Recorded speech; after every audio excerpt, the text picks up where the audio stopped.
அன்னைக்கு அந்த வீட்டில் எல்லாரும் நல்லா தூங்கிட்டு இருக்கிறாங்க. நைட்டு சரியா ஒரு மணி இருக்கும். அந்த வீட்டில் இருந்த அந்த பாட்டிக்கு தண்ணி தாகம் எடுக்க ஆரம்பிக்குது. அந்த பாட்டியும் எந்திரிச்சு கிச்சன்ல போய் தண்ணியும் குடிக்கிறாங்க.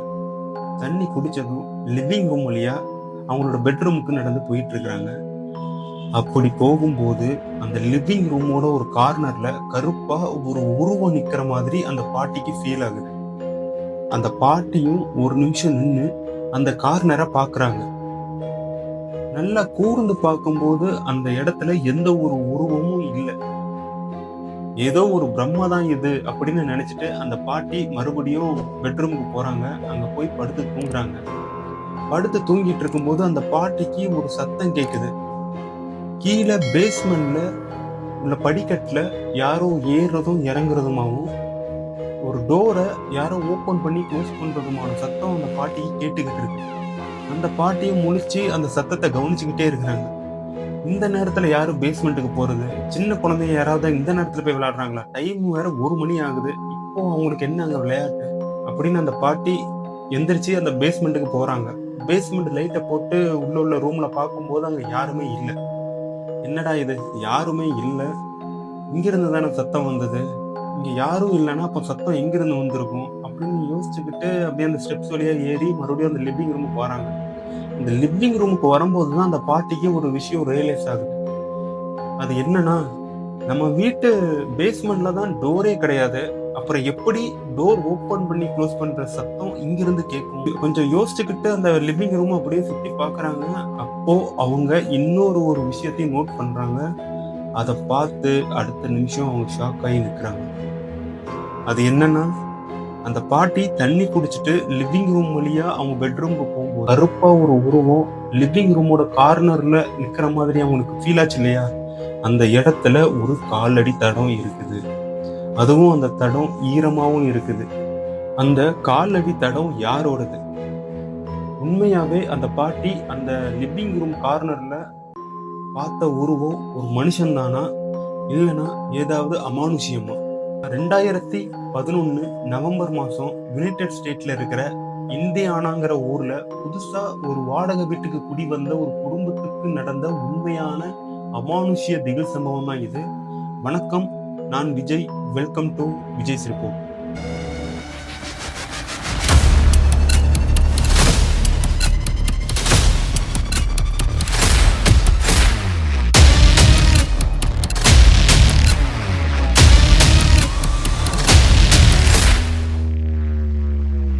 யுனைடெட் ஸ்டேட்ல இருக்கிற இந்தியானாங்கிற ஊர்ல இந்த கேரிங்கிற தெருவில் தான் ஒரு பழமையான ஒரு வீடு ஒன்று இருக்கு. அந்த வீட்டுக்கு தான் ஒரு ஃபேமிலி அன்னைக்கு குடி வராங்க. அந்த வீட்டுக்கு வந்த அந்த ஃபேமிலியில லடவே அம்மன்ஸுங்கிற ஒரு 30 வயதான பெண்ணும் அவங்களோட 3 பசங்களும் அந்த லடவே அம்மன்ஸோட அம்மாவும் தான் இருக்கிறாங்க. அந்த வீடை பார்த்தீங்கன்னா, அந்த வீட்டில் கீழே 2 ரூம், அதாவது கீழே 2 பெட்ரூம், ஒரு ஹால், அப்புறம் ஒரு கிச்சன், வேற மேல ஒரு ரூம், வேற கீழே அதே மாதிரி தரைதளத்துல ஒரு பேஸ்மெண்ட்ல ஒரு சின்ன ரூம் ஒன்று இருக்கு. இந்த புதுசா கூடிய வந்த ஃபேமிலிக்கு வந்த அன்னைக்கு எந்த ஒரு பிரச்சனையுமே இல்லை, நல்லா தான் போயிட்டு இருந்தது. மறுநாள் இரவு அந்த வீட்டில் இருந்த எல்லாரும் நல்லா தூங்கிட்டு இருக்கிறாங்க. அதாவது லடவே அம்மன்ஸ் அவங்களோட பசங்கள்லாம் ஒரு ரூம்லையும், லடவே அம்மன்ஸோட அம்மா ஒரு ரூம்லையும் படுத்து தூங்கிட்டு இருக்கிறாங்க. அப்போ ஒரு நள்ளிரவு நேரத்துல எல்லாரும் அசந்து தூங்கிட்டு இருக்கும்போது லடவே அம்மன்ஸுக்கு ஒரு வித்தியாசமான சத்தம் ஒன்று கேட்க ஆரம்பிக்குது. அதாவது என்னன்னா, வீட்டுக்கு மேல் தளத்துல யாரோ இங்கேயோ அங்கேயோ நடந்துகிட்டு இருக்கிற மாதிரி ஒரு காலடி சத்தம் அவங்களுக்கு கேட்குது. தூக்கத்துல இருந்து முடிச்ச லடோயா அந்த சத்தத்தை நோட் பண்ணிக்கிட்டே இருக்கிறாங்க. கொஞ்ச நேரத்துல அந்த காலடி சத்தம் அப்படியே மேல் தளத்திலிருந்து படிபலியா அப்படி கீழே இறங்கி இவங்க ரூம் பக்கத்துல வர்றத பாக்குறாங்க. இவங்களுக்கு அந்த சத்தத்தை கேட்க கேட்க கொஞ்சம் பயம் அதிகரிக்க ஆரம்பிச்சிருச்சு. அந்த சத்தம் பக்கத்துல மெதுவா நடந்து வந்து வந்து அந்த லடோயா அம்மன்ஸோட ரூம் கதவு பக்கத்துல நிக்குது. அந்த இடத்துல ஒரு நிழலும் தெரியுது. இதை பார்த்து ஒரு நிமிஷம் அப்படியே ஆடி போயிட்டாங்க லடோயா அம்மன்ஸ். ஒருவேளை இது நம்ம அம்மாவா தான் இருக்குமா? நம்ம அம்மா இந்த நேரத்துலயும் இப்படி அங்கேயும் இங்கேயும் நடந்துகிட்டு இருக்கிறாங்க. சரி, நம்ம அம்மாவை கூப்பிட்டு பார்ப்போம் அப்படின்னு கதவு பக்கத்துல இருக்கிற அந்த நிழலை பார்த்து கூப்பிட்டுக்கிட்டு இருக்கிறாங்க. அங்கிருந்து எந்த ஒரு பதிலும் வரல. இவங்களுக்கு என்ன எந்த ஒரு பதிலும் வரல, இப்போ இது யாரா இருக்குங்கிற ஒரு பயம் இன்னும் கொஞ்சம் அதிகரிக்க ஆரம்பிச்சிருச்சு. அப்புறம் லடோயா அம்மன்ஸ் மெதுவா அங்க நிக்கிறது யாரு அப்படின்னு 2-3 தடவை கேட்கிறாங்க. எந்த ஒரு பதிலும் இல்லை. உடனே ஒரு வழியா ஒரு தைரியத்தை வரவழைச்சிட்டு லடோயா பெட்டை விட்டு எந்திரிச்சு அந்த கதவு பக்கத்துல போறாங்க. அங்க போய் பார்த்தா அங்க யாருமே இல்லை. லடோயாக்கு ஒரே அதிர்ச்சி. இப்போ தானே இங்க ஒரு நிழல், மனித நிழல் மாதிரி இங்கே அங்கேயும் போய்கிட்டு இருந்தது, இப்போ யாருமே இங்க இல்லை அப்படின்னு யோசிச்சுக்கிட்டு அவங்க லடோயாவோட அம்மா படுத்திருக்கிற அந்த ரூமுக்கு போறாங்க. அந்த ரூம்ல போய் பார்க்கும்போது அவங்க அம்மா நல்ல ஆழ்ந்த தூக்கத்துல இருந்தாங்க. இவங்களுக்கு ஒரே குழப்பம். மேல காலடி சத்தம் கேட்டது. அந்த சத்தம் நம்ம ரூமுக்கு நேரா வந்தது. இங்க நம்ம வெளியில வந்து பார்த்தா அங்க யாருமே இல்லை. இது என்ன ஒன்றும் புரியல அப்படின்னு சொல்லிட்டு கதவை க்ளோஸ் பண்ணிட்டு லடோயா தூங்க ஆரம்பிச்சிட்டாங்க. இது நாள் நடந்த சம்பவம். இதுக்கப்புறம் மறுநாள் காலையில லடோயா வீட்டை கிளீன் பண்ணிக்கிட்டு இருக்கிறாங்க. அவங்களோட ஒரு பையன் பெட்ரூம்ல உட்காந்து விளையாடிக்கிட்டு இருக்கிறாரு. அதாவது 7 வயசு பையன். அப்போ லடோயா வந்து வீட்டு ஹாலை கிளீன் பண்ணிக்கிட்டு இருக்கும்போது பெட்ரூம்ல இருந்து பையன் அழுகிற சத்தம் கேட்குது. லடோயா வந்து என்னடா ஆச்சு, ஏன் அழுகிற அப்படின்னு சொல்லிட்டு ஹால்ல இருந்தே கத்தி கேட்குறாங்க. அங்கிருந்து அந்த பையன்கிட்ட இருந்து எந்த ஒரு பதிலும் வரல. ஆனா அந்த பையன் கத்தி கத்தி அழுதுகிட்டே இருக்கான். இவன் என்ன இப்படி கத்தி கத்தி அழுதுகிட்டே இருக்கிறான், என்னதாச்சு இவனுக்கு அப்படின்னு பெட்ரூமுக்கு போய் பாக்குறாங்க. பார்த்தா லடோயாக்கு ஒரு அதிர்ச்சி. அங்க பெரிய பெரிய சைஸ்ல கருப்பு கலர்ல லடோயா அம்மனோட அந்த 7 வயசு பையன் முகத்துல முச்சுக்கிட்டு இருக்குது. இத பார்த்து அதிர்ச்சி. அதாவது ஒரு 2 இல்லைங்க, கொத்து கொத்தான அவன் லடோயா அம்மன்ஸோட பையன் முகத்துல முச்சுக்கிட்டு இருக்குது. அதிர்ச்சி அடைந்த லடோயா பையன் முகத்துல இருக்கிற எல்லா தட்டி விட்டு அந்த அடிச்சு கொல்றாங்க. அதே நேரத்துல அந்த கொல்றதுக்கான ஸ்ப்ரே அடிச்சு அந்த கொல்ல ஆரம்பிக்கிறாங்க. மொத்த செத்துருச்சு. ஆனாலும் இதோட நிக்கலங்க. தொடர்ந்து அடுத்தடுத்த நாள் வீட்டுக்குள்ள இதே மாதிரியான பெரிய பெரிய சைஸ்ல கருப்பு கலர்ல அவங்க வீட்டுல குடிய ஆரம்பிக்குது. ஒரு நாள் ஹால்ல இருக்குதுன்னா, ஒரு நாள் கிச்சன்ல இருக்கு, ஒரு நாள் பெட்ரூம்ல இருக்கு. இவங்களும் அந்த வரும்போதெல்லாம் அந்த அடிச்சு கொள்றாங்க, ஸ்ப்ரே அடிச்சு கொள்றாங்க. ஆனா இவங்களுக்கு அந்த எதனால வருது, ஏன் வருதுன்னு ஒன்றும் புரியல. ஒருவேளை இந்த வீட்டுக்கு இந்த வருமோ இல்லையோ சரி, அது நமக்கு தெரியல. சரி, வர்ற ஈயெல்லாம் அடிச்சு கொள்ளுவோம் அப்படின்னு சொல்லிட்டு அவங்க வந்து அந்த அடிச்சு கொள்றதா தான் இருக்கிறாங்க. கொஞ்ச நாளைக்கு அப்புறம் அந்த வர்றதும் ஸ்டாப் ஆயிருச்சு. அவங்களுக்கு இந்த எதனால வந்தது, இப்போ எதுக்கு இந்த வர மாட்டேங்குது அப்படின்னு எதுவும் அவங்களுக்கு புரியல. நம்மளுக்கு ஓகே, இந்த இப்போதைக்கு வீட்டுக்குள்ள வரல, அது வரைக்கும் சந்தோஷம் அப்படின்னு சொல்லிட்டு அவங்க அவங்களோட வேலையை கண்டினியூ பண்றாங்க. இப்படிதான் ஒரு நாள் லடோயாவோட பசங்க 3 பேரும் வீட்டுக்கு வெளியில விளையாடிட்டு இருக்கிறாங்க. வீட்டுக்குள்ள சமையல் கட்டுல லடோயாவும் அவங்க அம்மாவும் கிச்சன்ல ஒர்க் பண்ணிக்கிட்டு இருந்தாங்க. அப்போ வீட்டோட செவுரை யாரோ தட்டுற சத்தம் கேக்குது. சத்தம் வந்த இடத்துக்கு வெளியில வந்து 2 பேரும் பாக்குறாங்க. அங்க யாருமே இல்லை. அவங்களும் சுத்தி சுத்தி பாக்குறாங்க. வீட்டை சுத்தி எல்லா இடத்துலயும் பாக்குறாங்க. செவுத்துல இருந்து செவுரை தட்டுற சத்தம் மட்டும் கேக்குது. ஆனா அங்க யாருமே இல்லை. கொஞ்ச நேரத்துல வீட்டுல இருந்த எல்லா பொருளும் அப்படியே அசைய ஆரம்பிக்குது. அதாவது வீட்டுல செல்ஃப்ல வச்சிருந்த பொருட்கள் எல்லாம் அசைய ஆரம்பிக்குது. டைனிங் டேபிள்ல இருந்த பொருட்கள், கிச்சன்ல இருந்த ஜாடி எல்லாமே அப்படியே ஒரு மாதிரியா அசைஞ்சு ஒவ்வொன்றா கீழே விழ ஆரம்பிக்குது. இதை பார்த்து 2 பேரும், அதாவது லடோயாவும் அவங்க அம்மாவும் கத்த ஆரம்பிக்கிறாங்க. இந்த பொருட்கள்லாம் ஏன் இப்படி அசையுது, திடீர்னு அசையுது, எதுக்கெல்லாம் கீழே விழுதுன்னு ஒன்றும் அவங்களுக்கு புரியல. கொஞ்ச நேரம் கழிச்சு அந்த சம்பவம் அப்படியே ஸ்டாப் ஆயிருச்சு. எதுக்கு இந்த வீட்டுல இப்படிலாம் நடக்குது? நாள் என்னன்னா, வீட்டுல யாரோ நடக்கிற மாதிரி சத்தம் கேட்குது. இன்னொரு நாள் என்னன்னா, வீட்டுக்குள்ள வருது. இப்போ என்னன்னா, செவுரை யாரோ தட்டுற சத்தம் கேட்குது. இப்போ திடீர்னு பொருட்கள்லாம் அசையுதுன்னு சொல்லிட்டு அவங்களுக்கு ஒண்ணுமே புரியல. இதை வந்து வெளியில யாருக்கிட்டையும் சொல்லவும் முடியாது. சொன்னா யாரும் நம்பவும் மாட்டாங்க. இதை நம்ம யாருக்கிட்ட தான் சொல்றதுன்னு அவங்களுக்கும் ஒன்றும் புரியல. இப்படிதான் அடுத்த நாள் வீட்டுல எல்லாரும் நைட்டு தூங்கிட்டு இருக்கிறாங்க. இப்போதான் நான் வந்து இன்ட்ரோல சொன்ன சம்பவம்லாம் நடக்குது. அதாவது நள்ளிரவு நேரத்துல அந்த பாட்டிக்கு தண்ணி தாகம் எடுக்குது. அந்த பாட்டியும் கிச்சன்ல வந்து தண்ணி குடிச்சிட்டு மறுபடியும் லிவிங் ரூம் வழியா அவங்க பெட்ரூமுக்கு போய்கிட்டு இருக்காங்க. இப்போதான் அந்த லிவிங் ரூமோட கார்னர்ல கருப்பா மர்மமா ஒரு உருவம் நிக்கிற மாதிரி அவங்களுக்கு ஃபீல் ஆகுது. அந்த இடத்த திரும்பி பார்க்கும்போது அங்க வந்து எந்த ஒரு உருவமும் இல்லை. மறுபடியும் போய் படுக்கிறாங்க. படுத்தா கீழே பேஸ்மெண்ட்ல யாரோ நடக்கிற சத்தம் கேட்குது. டோரை ஓப்பன் பண்ணி க்ளோஸ் பண்ற சத்தம் கேட்குது. இந்த பாட்டியும் எந்திரிச்சு அந்த பேஸ்மெண்ட்டுக்கு வராங்க. பேஸ்மெண்ட்ல வந்து பார்க்கும்போது அங்க யாருமே இல்லை. ஆனா சத்தம் மட்டும் வந்தது. சத்தம் எங்கிருந்து வந்ததுன்னு அந்த பாட்டிக்கும் ஒன்றும் புரியல. இவங்களும் அந்த ஸ்டெப்ஸ் வழியா ஏறி மறுபடியும் லிவிங் ரூமுக்கு வரும்போது தான் அவங்க வந்து ரியலைஸ் பண்றாங்க, நம்மளோட பேஸ்மெண்ட்ல டோரே இல்லையே, ஆனா டோர் ஓப்பன் பண்ணி க்ளோஸ் பண்ற சத்தம் மட்டும் கேட்குது, எங்கிருந்து கேட்குதுன்னு தெரியல அப்படின்னு யோசிச்சுக்கிட்டே அந்த லிவிங் ரூமை பார்க்குறாங்க. லிவிங் ரூம்ல அப்போதான் அந்த காலடி தடத்தையும் அவங்க நோட் பண்ணி ஷாக் ஆகுறாங்க. இதை பத்தி அடுத்த நாள் அவங்களோட பொண்ணுகிட்ட சொல்லிக்கிட்டு இருக்காங்க. இந்த மாதிரி நைட் நான் தூங்கிட்டு இருந்தேன், உனக்கு ஏதாவது சத்தம் கேட்டதா கீழே பேஸ்மெண்ட்ல அப்படின்னு.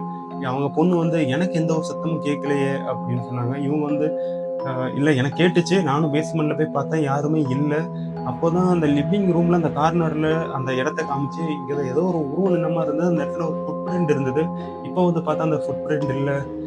ஏதோ வித்தியாசமான சம்பவங்கள்லாம் நடந்துகிட்டே இருக்கு, இந்த வீடே சரியில்லை அப்படின்னு அவங்களுக்குள்ளேயே பேச ஆரம்பிச்சுக்கிட்டு இருக்கிறாங்க. இவங்க பேசதான் செய்யறாங்களே தவிர, ஆனா அந்த வீட்டை விட்டு அவங்க காலி பண்ணவில்லை. இத்தனை சம்பவங்கள் நடந்தா அவங்க ஏன் அந்த வீட்டை விட்டு காலி பண்ணனா, லடோயா தன்கிட்ட இருந்த மொத்த பணத்தையும் இந்த வீட்டுல தான் போட்டிருக்கிறாங்க. அதாவது மொத்த பணத்தையும் செலவு பண்ணி தான் இந்த வீட்டுக்கு புதுசா குடி வந்துருக்காங்க. மறுபடியும் இவங்க இந்த வீட்டை காலி பண்ணிட்டு இன்னொரு வீட்டுக்கு போகணும்னா அதுக்கான பொருளாதாரம் அவங்க கிட்ட இல்லை. அதனாலதான் இத்தனை பிரச்சனைகள் நடந்தாலும் எல்லாத்தையும் அட்ஜஸ்ட் பண்ணிட்டு லடோயா இந்த வீட்லயே ஃபேமிலியோட இருந்துட்டு வராங்க. இந்த நிலையில தான் ஒரு நாள் வீட்டுல எல்லாரும் சாப்பிட்டுக்கிட்டு இருக்கிறாங்க, டைனிங் டேபிள்ல சாப்பிட்டுக்கிட்டு இருக்கிறாங்க. அப்போ லடோயாவோட 9 வயசு பையன் டைனிங் டேபிள்ல உட்காந்துருக்கிறான், சாப்பிட்டுக்கிட்டு இருக்கிறான். அப்போ திடீர்னு தலையை கீழே குனிஞ்சிட்டு ஏதோ முணுமுணுக்க ஆரம்பிக்கிறான், சாப்பாட்டையும் பிசைஞ்சுக்கிட்டே இருக்கிறான். இதை வந்து நோட் பண்ண லடோயா, டேய் என்னடா ஆச்சு அப்படின்னு சொல்லிட்டு கேட்குறாங்க. அந்த பையன்கிட்ட இருந்து எந்த ஒரு பதிலும் வரல. உடனே லடோயா அந்த பையனோட தலைமுடியை பிடிச்சி மேல தூக்குறாங்க. அப்போ அந்த பையனோட முகத்தை பார்த்த ஒட்டுமொத்த குடும்பமும் ஷாக் ஆகிட்டாங்க. அங்க இருந்த சின்ன பசங்க 2 பசங்களும் அலற ஆரம்பிச்சிட்டாங்க. அது என்னன்னா, அந்த பையனோட கண்ணுல கருவிழி இல்லை, வெறும் ஒயிட் கலர்ல அந்த வெள்ளை வெளி மட்டும்தான் இருந்தது. அதாவது நிறைய இங்கிலீஷ் பேய் படத்தெல்லாம் பார்த்துருப்பீங்க, யாருக்காவது பேய் பிடிச்சிருந்ததுன்னா கண்ணுல கருவிழி தெரியாது, பதிலா வெள்ளை வெளி மட்டும்தான் இருக்கும். இதெல்லாம் படத்துல தான் பார்த்திருப்பீங்க. ஆனா உண்மையிலேயே இந்த ஃபேமிலிக்கு நடந்திருக்குது. இதுக்கப்புறம் லடோயாவும் அவங்க அம்மாவும் அந்த பையனை பிடிச்சி கொடுக்குறாங்க, கன்னத்துல தட்டுறாங்க. அந்த பையனை திரும்பவும் பழைய நிலைமைக்கு கொண்டு வர்றதுக்கான முயற்சிகளை ஈடுபட்டுக்கிட்டு இருக்கிறாங்க. ஆனா அந்த பையன்கிட்ட இருந்து எந்த ஒரு முன்னேற்றமும் இல்லை. கொஞ்ச நேரம் கழிச்சு அந்த பையன் பேச ஆரம்பிக்கிறாரு. அதாவது ஒரு 9 வயசு பையன் தாத்தா வயசுல பேச ஆரம்பிக்கிறான். என்ன சொல்றான்னா, இந்த வீடு என்னோடது, இங்க இருந்து நீங்க எல்லாரும் கிளம்புங்க, இல்லைன்னா நீங்க எல்லாரும் செத்துருவீங்க அப்படின்னு அந்த பையன் ஒரு 60 வயசு தாத்தா வயசுல பேசுறான். இதை பார்த்து மொத்த குடும்பமும் அதிர்ச்சி அடைஞ்சு நிற்கிறாங்க. கொஞ்ச நேரம் கழிச்சு அந்த பையனை மயக்கம் போட்டு விழுந்துடுறான். ஆனா அந்த பையனுக்கு நடந்தது எதுவுமே ஞாபகம் இல்லை, சுயநினைவே இல்லை. அந்த பையனுக்கு தூக்கத்துல இருந்து முடிச்ச மாதிரி தான் அந்த பையனோட பிஹேவியர்லாம் இருக்குது. இவங்களுக்கு வந்து தெரியுது, இந்த வீட்டுல ஏதோ ஒரு அமானுஷம் இருக்கு, நம்ம எல்லாம் வசமா மாட்டிக்கிட்டோம் அப்படின்னு. ஆனாலும் இப்போதைக்கு வீட்டை விட்டு காலி பண்ண போக முடியாது, அதுக்கான பொருளாதாரமும் இல்லை. அதனால ஒரு இக்கட்டான சூழ்நிலையில அவங்க மாட்டிக்கிட்டு முடிச்சுக்கிட்டு இருக்கிறாங்க. இப்படிதான் ஒரு நாள் லடோயாவோட மூத்த பொண்ணு, அதாவது 12 வயசு பொண்ணு வீட்டுல பெட்ரூம்ல தூங்கிட்டு இருக்கிறா. அப்போ லடோயாவோட பாட்டி வந்து எதிர்த்து அந்த பெட்ரூமுக்கு போறாங்க. அப்போ அவங்க பார்த்த காட்சி ஒரு நிமிஷம் அவங்கள புலநடுங்க வச்சிருச்சு. என்னன்னா, அந்த பெட்ல படுத்து கிடந்த அந்த பொண்ணு அந்தரத்துல மதந்துகிட்டு இருக்கிறா. இதை பார்த்து அந்த பாட்டி கத்த ஆரம்பிக்கிறாங்க. அந்த பாட்டி கத்துற சத்தத்தை கேட்டு லடோயா ரூம்குள்ள ஓடி வரா. ஓடி வந்து அந்த காட்சியை பார்த்து அவச்சு கத்த ஆரம்பிச்சிட்டான். அதுக்கப்புறம் அந்த பாட்டியும் லடோயாவும் அந்த பொண்ணு அந்த இடத்துல பறந்துகிட்டு இருந்த அந்த பொண்ணை பிடிச்சி கீழே இழுக்க பாக்குறாங்க. ஆனாலும் முடியல. கொஞ்ச நேரம் கழிச்சு அந்த பொண்ணு புட்டுன்னு பெட்டு மேல விழுந்து அந்த பொண்ணை தட்டி எழுப்புறாங்க. அந்த பொண்ணுக்கு எதுவுமே ஞாபகம் இல்லை. நான் தூங்கிட்டு இருந்த எதுக்கு நீ வந்து இப்ப எழுப்பிக்கிட்டு இருக்கிறீங்க அப்படின்னு அந்த பொண்ணு கேட்குதே தவிர அந்த பொண்ணுக்கு நடந்த சம்பவம் எதுவுமே ஞாபகம் இல்லை.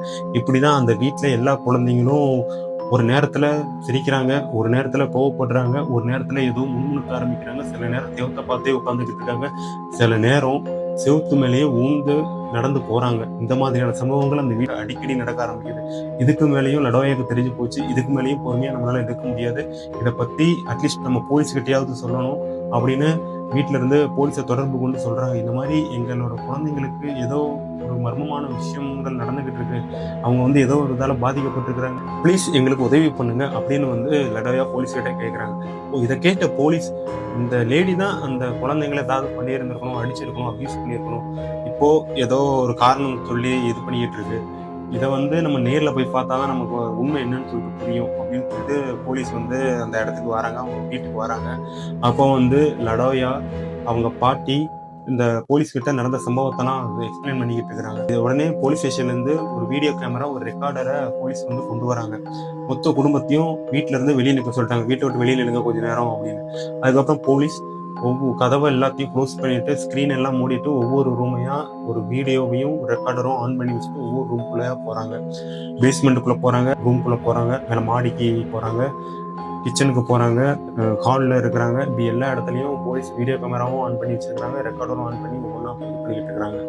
இது பண்ணி முடிச்சதுக்கப்புறம் மறுபடியும் அவங்க வந்து போலீஸ் ஸ்டேஷனுக்கு வந்து எல்லாத்தையும் ஆய்வு பண்ணிக்கிட்டு இருக்கிறாங்க. அப்போதான் அவங்க ஒரு விஷயத்த நோட் பண்றாங்க. அதாவது வீடியோ கேமராவில் ஒரு கருப்பா புகை மாதிரி ஒரு உருவம் அதில் வந்து பதிவாயிருக்கு. போலீஸ் இந்த இடத்துல வீட்டுக்குள்ள நம்ம மட்டும்தான் இருந்தோம், வேற யாருமே இல்லை, இது என்ன புதுசா ஒரு உருவம் மட்டும் தெரியுது அப்படின்னு சொல்லிட்டு அவங்களுக்கே ஒரு நிமிஷம் பயம் வர ஆரம்பிச்சிருச்சு. இதுக்கப்புறம் போலீஸ் அந்த ஆடியோ ரெக்கார்டர் எடுத்து ஆய்வு பண்றாங்க. அப்போ அந்த ஆடியோ ரெக்கார்டர்ல யாரோ பக்கத்துல இருந்து முணுமுணுக்கிற சத்தமும் அதுல பதிவாயிருந்தது. இதை பார்த்த போலீஸ், இந்த வீட்டுல நாம மட்டும்தானே இருந்தோம், இதென்ன வாய்ஸும் கேக்குது அப்படின்னு போலீஸுக்கும் சந்தேகம் வர ஆரம்பிச்சது. போலீஸும் அந்த வீட்டுல ஏதோ ஒரு அமானுஷ்யமான நிகழ்வுகள் நடக்குது அப்படின்னு உறுதிப்படுத்துறாங்க. அதே சமயம் அந்த வீட்டோட உரிமையாளர் சொல்றாரு, இந்த வீட்டுல எத்தனையோ பேர் வாடகைக்கு வந்துட்டு போயிருந்துருக்காங்க, ஆனா இந்த மாதிரியான எந்த ஒரு கம்ப்ளைண்ட்டும் அவங்க வந்து சொன்னதில்லை. இவங்க தான் ஏதோ புதுசா இந்த மாதிரி இந்த வீட்டுல பேய் இருக்கு அது இருக்குன்னு சொல்லிட்டு கம்ப்ளைண்ட் சொல்றாங்க அப்படின்னு வந்து அந்த வீட்டோட ஓனரும் சொல்லியிருந்தாங்க. இதே நேரத்துல போலீஸும் அந்த வீட்டை சுத்தி பார்க்கும்போது அந்த பேஸ்மெண்ட் பக்கம் போயிருந்தாங்கல்ல, அப்போ வந்து சில வித்தியாசமான நிகழ்வுகளையும் அவங்க நோட் பண்ணியிருந்தாங்க. அது வந்து என்னன்னா, அதாவது ஸ்டார்ஸ் எல்லாம் வரைஞ்சி அதுல மெழுகுவர்த்தி வச்சு பிளாக் மேஜிக் பண்ற மாதிரியான நிகழ்வுகள் அந்த இடத்துல நடந்த மாதிரி சில விஷயங்களை வந்து நோட் பண்ணாங்க. இதை பத்தியும் லடோயா கிட்ட கேட்டாங்க. அது என்ன கீழே அந்த பிளாக் மேஜிக் பண்ற மாதிரியான நிகழ்வுகள் நடந்த மாதிரி பொருட்கள்லாம் இருந்தது, அதெல்லாம் என்ன அப்படின்னு சொல்லிட்டு கேட்டாங்க. அப்படிலாம் எதுவும் இல்லை, நாங்க எதுவுமே பார்க்கலையே, நீங்க தான் பார்த்துருக்கிறீங்க இல்லை அப்படின்னு சொல்லிட்டு அவங்க சொல்லியிருந்தாங்க. இருந்தாலும் போலீஸ்க்கு அவங்க மேல சந்தேகம் இருந்துட்டு தான் இருந்தது. இதுக்கப்புறம் போலீஸ் வந்து அவங்களோட ரிப்போர்ட்ல வந்து என்ன எழுதியிருந்தாங்கன்னா, அந்த வீட்டுல விவரிக்க முடியாத வகையில சில நிகழ்வுகள்லாம் நடந்திருக்கு அப்படின்னு மட்டும்தான் எழுதியிருந்தாங்களே தவிர வேற எந்த ஒரு சம்பவத்தையும் அவங்க விவரிச்சு எழுதலை. இதுக்கப்புறம் லடோயா பக்கத்துல இருந்த சர்ச் ஃபாதரை வீட்டுக்கு வரவழைச்சு அந்த பேய் ஊட்டுதல் சடங்குகளை வந்து நடத்திக்கிட்டு இருந்தாங்க. அதாவது 3 நாட்கள் அந்த சடங்குகள் நடந்தது. அப்போ அந்த வீட்டை சுத்தி வீட்டுக்குள்ள புனித நீரை தெளிச்சாங்க, பைபிள் வாசிச்சாங்க. அப்போ லடோயாவோட 9 வயசு பையனுக்கு மறுபடியும் பேய் பிடிச்ச மாதிரி சில சம்பவங்களை செய்ய ஆரம்பிச்சாரு. அதாவது என்னன்னா, மறுபடியும் அந்த பையனோட கருவிழி மறைஞ்சு வெள்ளை வெளி மட்டும்தான் தெரிஞ்சது. அந்த பையன் ஃபாதர் கிட்ட, நீங்க இந்த மாதிரியான சடங்குகளை செஞ்சு ஒரு பையனும் இல்லை, இது வந்து என்னோட வீடு, இந்த வீட்டை விட்டு முதல்ல எல்லாரும் வெளியே போங்க அப்படின்னு அந்த ஃபாதர்கிட்ட சொன்னாரு. தொடர்ந்து 3 நாள் இந்த மாதிரியான பேய் ஓட்டு சடங்குகளை வந்து ஃபாதர் அந்த வீட்டில் செஞ்சாங்க. செஞ்சு முடிச்சுட்டு போகும்போது லடோயா கிட்ட, நீங்க இந்த வீட்டில் இனி இருக்காதீங்க, இந்த வீட்டில் சில நிறைய அமானுஷம் நிறைஞ்சிருக்கு, முதல்ல இந்த வீட்டை காலி பண்ணிட்டு வேற வீட்டுக்கு போங்க அப்படின்னு சொல்லிட்டு ஃபாதர் சொல்லிட்டு போயிட்டாங்க. இதுக்கப்புறம் லடோயா கொஞ்ச நாள் கழிச்சு அந்த வீட்டை காலி பண்ணி பக்கத்தில் உள்ள இன்னொரு ஏரியாவுக்கு போயிட்டாங்க. அதுக்கப்புறம் அவங்களுக்கு எந்த ஒரு அமானுஷ்யமான நிகழ்வுகளும் நடக்கல. தற்போது வரை அவங்க வந்து தன் குழந்தைங்களோட சந்தோஷமா வாழ்ந்துக்கிட்டு தான் வராங்க. லடோயாவோட 3 பசங்களையும் பரிசோதனை பண்ண மனநல மருத்துவர்கள் வந்து என்ன சொல்றாங்கன்னா, இவங்க அந்த குழந்தைங்களை பேய் அமானுஷ்யம் அப்படின்னு சொல்லிட்டு அவங்களோட பெத்தவங்களே நம்ப வச்சிருக்கிறாங்க. இதனால இவங்க மனதளவில் ரொம்ப பாதிக்கப்பட்டிருக்காங்க. அந்த பாதிப்புனாலதான் இந்த குழந்தைங்க இந்த மாதிரிலாம் நடந்துக்கிறாங்க அப்படின்னு வந்து மனநல மருத்துவர்கள் வந்து சொல்லியிருந்தாங்க. அதே நேரத்துல அந்த மருத்துவர்கள் வந்து அந்த குழந்தைகிட்ட நிறைய கேள்விகளை கேட்டாங்க. அப்போ சில கேள்விகளுக்கு பதிலளிச்சாங்க அந்த குழந்தைங்க. பதிலளிக்க முடியாத கேள்விகளுக்கு அந்த குழந்தைங்க தங்களுக்கு பேய் பிடிச்ச மாதிரி அந்த இடத்துல நடந்துக்கிட்டாங்க அப்படின்னு ரிப்போர்ட்ல மருத்துவர்கள் வந்து குறிப்பிட்டிருந்தாங்க. அதாவது 2013 எண்டுல வந்து லடோயா அந்த வீட்டை காலி பண்ணிட்டு வெளியே போயிட்டாங்க. இது தொடர்பான செய்திகள் வந்து 2014 அதிகமா வெளியாக ஆரம்பிச்சது. இந்த செய்திகளை பார்த்த அமெரிக்காவோட பேராநார்மல் இன்வெஸ்டிகேட்டர், அதாவது அமானுஷ்ய ஆய்வாளர் ஜாக் பேகன்ஸ் அப்படிங்கிறவரு $35,000 இந்த வீட்டை விலைக்கு வாங்கினாரு. அந்த வீட்டை விலைக்கு வாங்கினது மட்டும் இல்லாம அந்த வீட்டுல ஆவணப்படம் எடுக்கணுங்கிற முடிவுக்கும் வந்தாரு. அதாவது 2016 வரைக்கும் அந்த ஆவணப்படங்களை அந்த வீட்டுல வச்சு அவர் வந்து எடுத்துக்கிட்டு இருந்தார். அந்த வீட்டிலேயே அவரோட டீம் தங்கி இருந்து ஆவணப்படங்களை எடுத்தாங்க. அதாவது பேய்கள் வருதா இல்லையா, எந்த மாதிரியான அமானுஷ்யங்கள் நடக்குது அப்படின்னு குறிப்பா இரவு நேரத்துல அதிகமான ஷூட்டிங்லாம் இரவு நேரத்துல அதிகமா வச்சிருந்தாங்க. அந்த வீட்டிலேயே அவங்க எல்லாருமே தங்கியிருந்தாங்க. அந்த படப்பிடிப்பு குழுவினரும் நிறைய அமானுஷ நிகழ்வுகளை சந்திச்சதா பிற்காலத்துல சொல்லியிருந்தாங்க. ஒரு நாள் ஜாக் பேகல்ஸ் வந்து என்ன பண்ணாருன்னா, இந்த வீட்டுல நம்ம ஒரு நாள் தனியா தங்கி பார்க்கணும் அப்படின்னு ஒரு நாள் முடிவெடுத்தாரு. அந்த மாதிரி அந்த படப்பிடிப்புலாம் முடிஞ்சதுக்கு அப்புறம் அந்த குழுவினர் எல்லாரையும் அங்கிருந்து அனுப்பிச்சிட்டு இவரு அந்த வீட்டுல தனியா தங்கியிருந்தாரு. அப்போ மிட் நைட்ல அவருக்கு கருப்பா ஒரு உருவம் தெரிஞ்சிருக்கு. கண் விழிச்ச அவரு அந்த உருவத்தை அப்படியே பின்தொடர்ந்து அந்த வீட்டுக்குள்ளேயே போய்கிட்டு இருக்கிறார். கொஞ்சம் தூரத்துல போக போக அந்த உருவத்தை அவர் பார்த்துக்கிட்டே இருக்கும்போது அவருக்கு கண்களும் வலிக்க ஆரம்பிச்சது. ஒரு கட்டத்துக்கு மேல கண் வலி தாங்க முடியாம அவர் வந்து வீட்டை விட்டு வெளியே வந்துட்டாரு. இந்த கண் வலிக்காகவே அவர் ட்ரீட்மெண்ட்டும் வேற எடுத்திருந்தாரு. இந்த மாதிரியான சம்பவங்களை ஜாக் பேங்கல்ஸும் பார்த்ததுனால இது வந்து நார்மலான வீடே கிடையாது, இந்த வீடு மிகவும் ஆபத்தானது அப்படின்ட்டு அந்த வீட்டை 2016 இடிச்சு தள்ளிட்டாரு. அதாவது அந்த வீட்டுல வச்சு எடுத்த ஆவணப்படம் 2018 வெளியாச்சு. ஆனா அந்த வீடு 2016 இடிச்சு தள்ளிட்டாங்க. இப்போ அந்த வீடு அந்த இடத்துலயே இல்ல. 2018 வெளியான அந்த ஆவணப்படம் பேரு தான் டீமன்ஸ் ஹவுஸ். யூடியூப்ல அந்த படம் இருக்குது. பார்க்கணும்னு நினைக்கிறவங்க யூடியூப்ல அந்த படத்தை போய் பார்க்கலாம். இதே மாதிரி 2024 தி டெலிவரன்ஸ் அப்படிங்கிற படமும் ரிலீஸ் ஆச்சு. அந்த படமும் நெட்ஃபிளிக்ஸ்ல இருக்கு. யார் வேணாலும் அந்த படத்தை போய் பார்த்துக்கலாம். இது போன்ற சம்பவங்கள் வந்து கற்பனைன்னு நினைச்சாலும் பலர் இந்த சம்பவத்தை வந்து உண்மைன்னு தான் சொல்றாங்க. ஏன்னா அவங்க வந்து லடோயா ஏமன்ஸ் குடும்பத்துக்கு நடந்த சம்பவத்தை நேர்லையும் பார்த்துருந்துருக்காங்க. அதே நேரத்துல இன்னும் சிலர் இது வந்து ஒரு கட்டுக்கதை, அவங்க வந்து பொய் சொல்றாங்க அப்படின்னு சொல்லிட்டு சில பேர் சொல்லிட்டு தான் இருக்கிறாங்க. என்ன இருந்தாலும் அந்த வீட்டுல இருந்த லடோயாவும் அவங்க குடும்பமும் அந்த இடத்துல இல்லை. அவங்க வந்து வேற ஒரு இடத்துக்கு ஷிஃப்ட் ஆகி இப்போ அவங்க சந்தோஷமா வாழ்ந்துட்டு வராங்க. அதே மாதிரி அமானுஷ்யங்கள் நிறைஞ்ச அந்த வீடும் இப்போ அந்த இடத்துல இல்லை.